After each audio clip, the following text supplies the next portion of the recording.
Someone in Jackson looked around and noticed something missing. It wasn't a restaurant, it wasn't a venue, not another happy hour either. Something harder to name. A place between the grind of work and the quiet of home where people could actually be with each other. Put your phones down, meet somebody new, connect over culture instead of cocktails. And she didn't wait for someone else to build it. She built it herself, right here in Jackson. Hey, it's Paul Wolf with a front row seat to conversations on culture from Jackson, Mississippi. We call our podcast Soul Sessions. It's the people, places, and events that make the city with soul shine. On today's show, we recorded live on location at the Mississippi Museum of Art during Third Space Jackson's Soulfood Sunday event earlier this April. My first time in front of a live audience, and we found out what it actually takes to build intentional community in a city that deserves to see itself celebrated. Aisha Carson is our guest. Her belief is rooted simply in this, that narrative change is where all other change begins, and that when people start experiencing their city differently, they start talking about it differently too.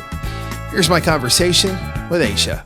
Thank you, Paul. That was a great introduction. Thank you for being here. I'm glad, we had lunch at the Mayflower Cafe a few weeks back, and when Aisha asked me to do this, we talked about, who could be the guest for today? Who would be most impactful?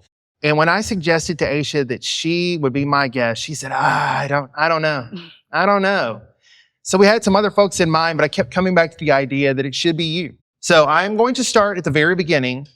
Sure. Third Space Jackson. Where did the idea come from? And what was the moment you decided Jackson specifically needed Third Space Jackson? Yeah, that's a really great question that I've been asked a lot lately. But I actually, I've been here for a while. I came here for grad school about almost 15 years ago now, which is kind of crazy.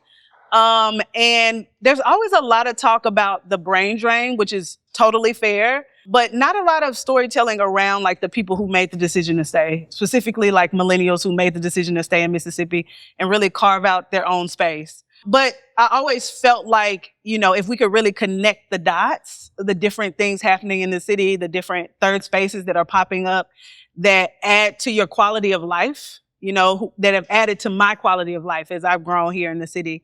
It was really sort of like my love letter to Jackson, really trying to shift the narrative around what the actual experience of people like me are in this city.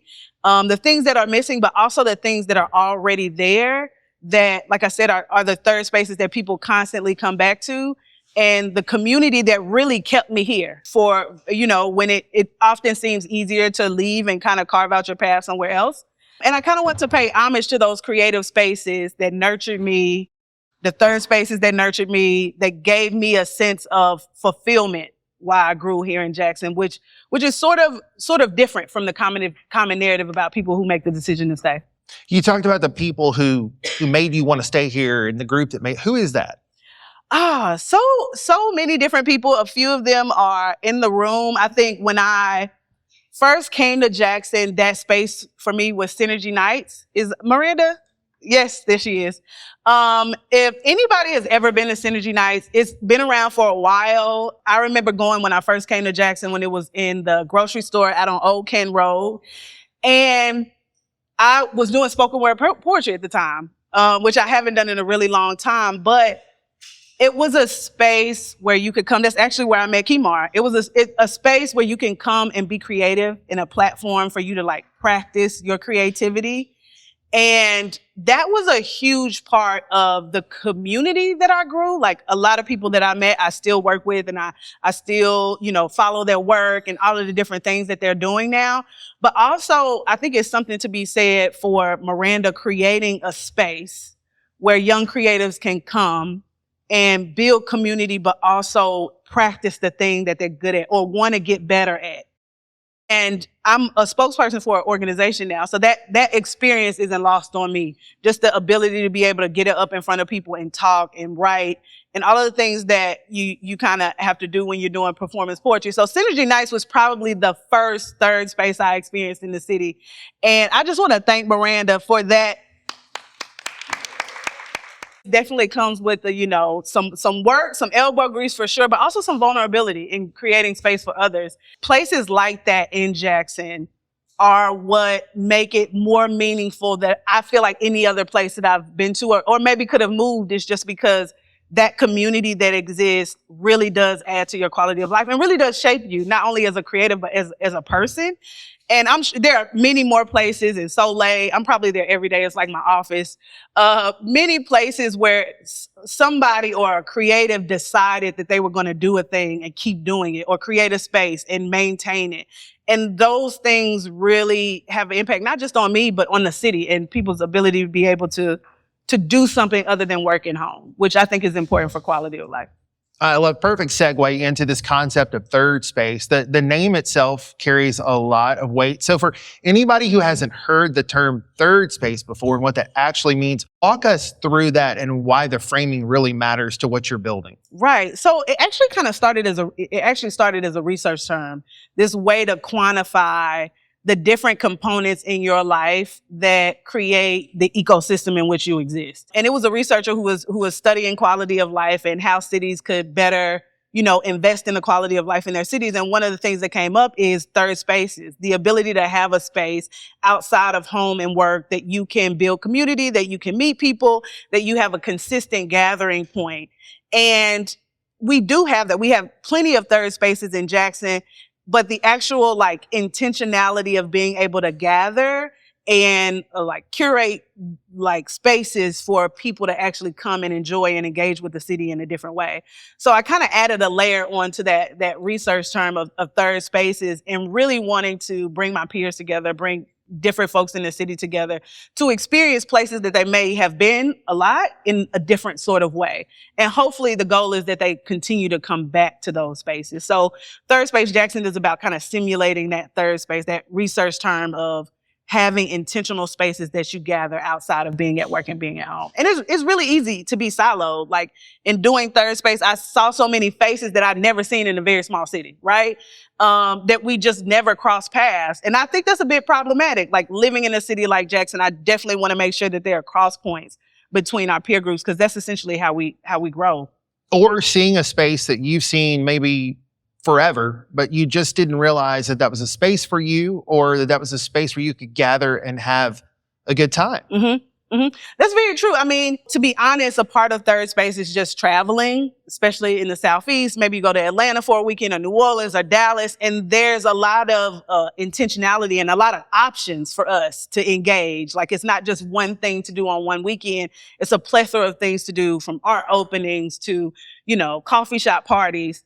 And a part of, creating third space was that can exist here too. We're not any different in the people makeup, even though our city looks different, but those intentional opportunities for people to engage can exist in Jackson. And it also can be diverse, which is why third space is different every time. There's the diversity of things to do and also the diversity of what we want to do, right? I think a lot of times, a part of this sort of parody that we always talk about third space is there's nothing to do in Jackson. Well, we really want to push back against that, but also encourage other people to put their creative thing out into the city, put their event or whatever that creative thing out into the city and show that there are tons of people who want to engage differently in that way. Let's look at Jackson as the context for this. We don't always see in Jackson ourselves reflected back in a positive light, at least not from the outside. So what does it mean to build something that is explicitly Jackson, that's rooted in a belief that this city is worth investing in as a society and as a culture? Yeah, I think that's a really great question. And I think when I first created it and started talking to my friends about it, I didn't necessarily think that was the, long-term goal is that it would have that sort of narrative change impact. But I think for me, it's been about putting something else out there for other people to enjoy as an experiential thing so that they can not only start to talk about Jackson differently, but also start to experience it differently. Because I think a lot of perception is reality in a lot of ways.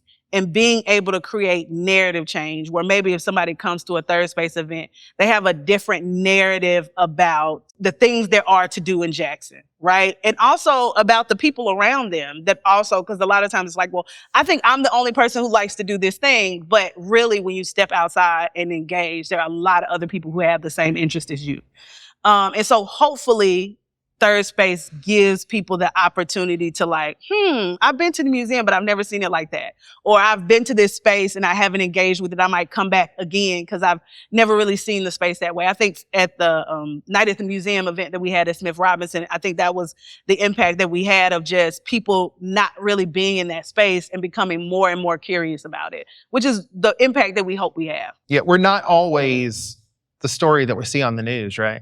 We're so much more than that. Right. Narrative change is the impetus of people believing that change is possible, right? It's just the belief that something can be different than what it is, or it's different than how people talk about it. And if people come out in the city enough and experience it enough and build enough community, I think that natural narrative change will happen if people start to talk about the city differently and start to just explain it differently when they're talking about it, outside of just like the negative narrative of how Jackson can be perceived. Yeah, every one of these events in the series is described as very intentional. So what does that mean in practice when you're actually planning a Third Space Jackson experience? Right. So we try to think about making it easy for people to be able to connect, right?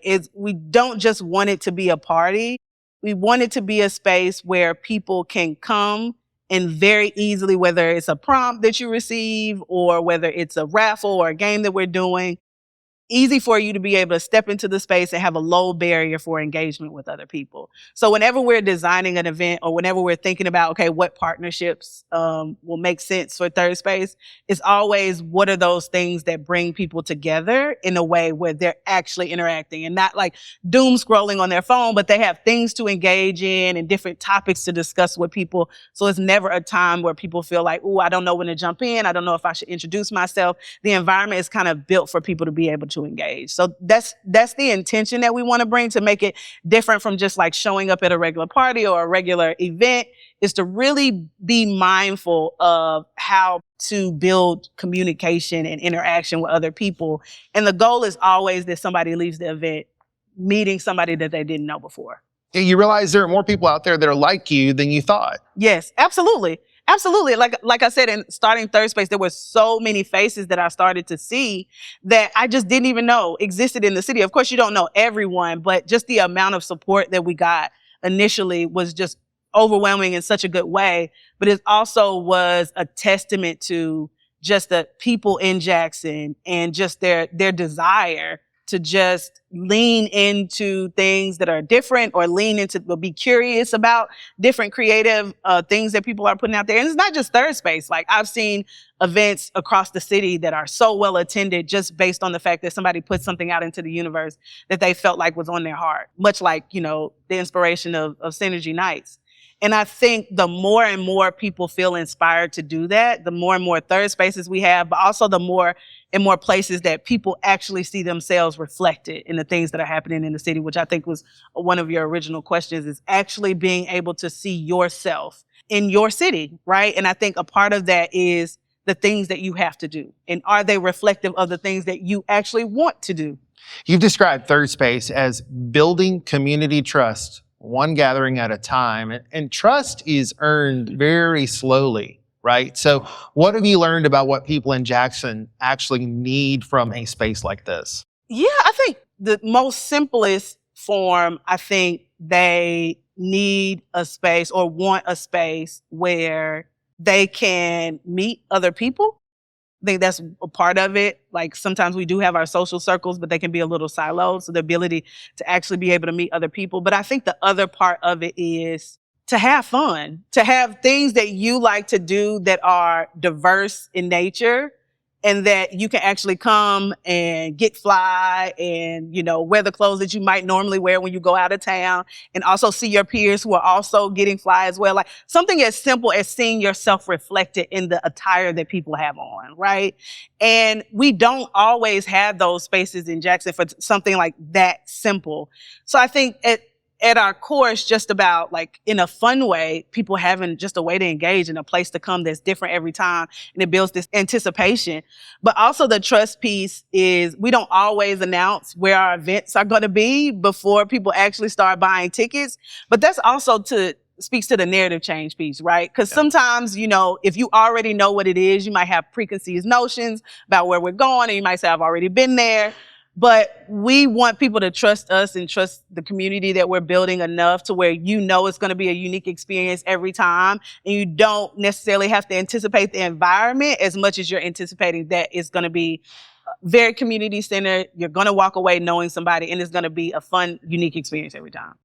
I saw a young Black woman on Threads the other day saying, I've been in Mississippi for a while now. What do y'all do around here? And the amount of comments that were Third Space Jackson, girl, you need to check out Third Space Jackson. I say, you're on to something. Mm-hmm. Yeah, no, it's really humbling when people say that. When we started, I thought it would take a while for people to really gravitate towards it. But word of mouth has been great, and it's very humbling, but it makes me feel great that we're fulfilling our purpose. Like, if somebody says that they're struggling to make connections in the city, people recommend Third Space. That to me is like us fulfilling our purpose of having that connection point for people so that they don't feel siloed and they do feel like, okay, at least I know I have once a month where I can go to this thing and potentially meet somebody or be a part of a community or walk away with connections that are going to make my experience in the city meaningful. All right. We've come to the part now where we're asking you to get a little vulnerable. We've been talking about this work that you do, but we want to know a little bit more about you and what your own life in Jackson looks like and how your personal story connects with what you're trying to build with Third Space. Well, I actually started, when I moved here for grad school, my early professional career consisted of public policy work and advocacy work. And one of the things that I learned very early on is that it's hard to create policy change or any sort of change you can see without narrative change first. And narrative change is the hearts and minds work. It's sometimes the hardest part of shifting a thing, whether that's policy or perception. Having people actually talk about something differently, or having people come forward and give their voice to an issue is probably the most impactful way to be able to shift something or change something. So in every role that I've taken since that early part of my career, or even my personal passions, has always been about, if we're trying to solve for something, like, how are we creating how are we talking about it differently? How are we, and talking is one thing, like talking points and messaging, but the other part of it is experiential, right? So not just building capacity around like change making things when it comes to policy, but also thinking about, how do we talk about our state? How do we talk about our city? Because those things do trickle into policy and impact in those institutional spaces that sometimes need adjustments in the cogwheels in order to create positive impact.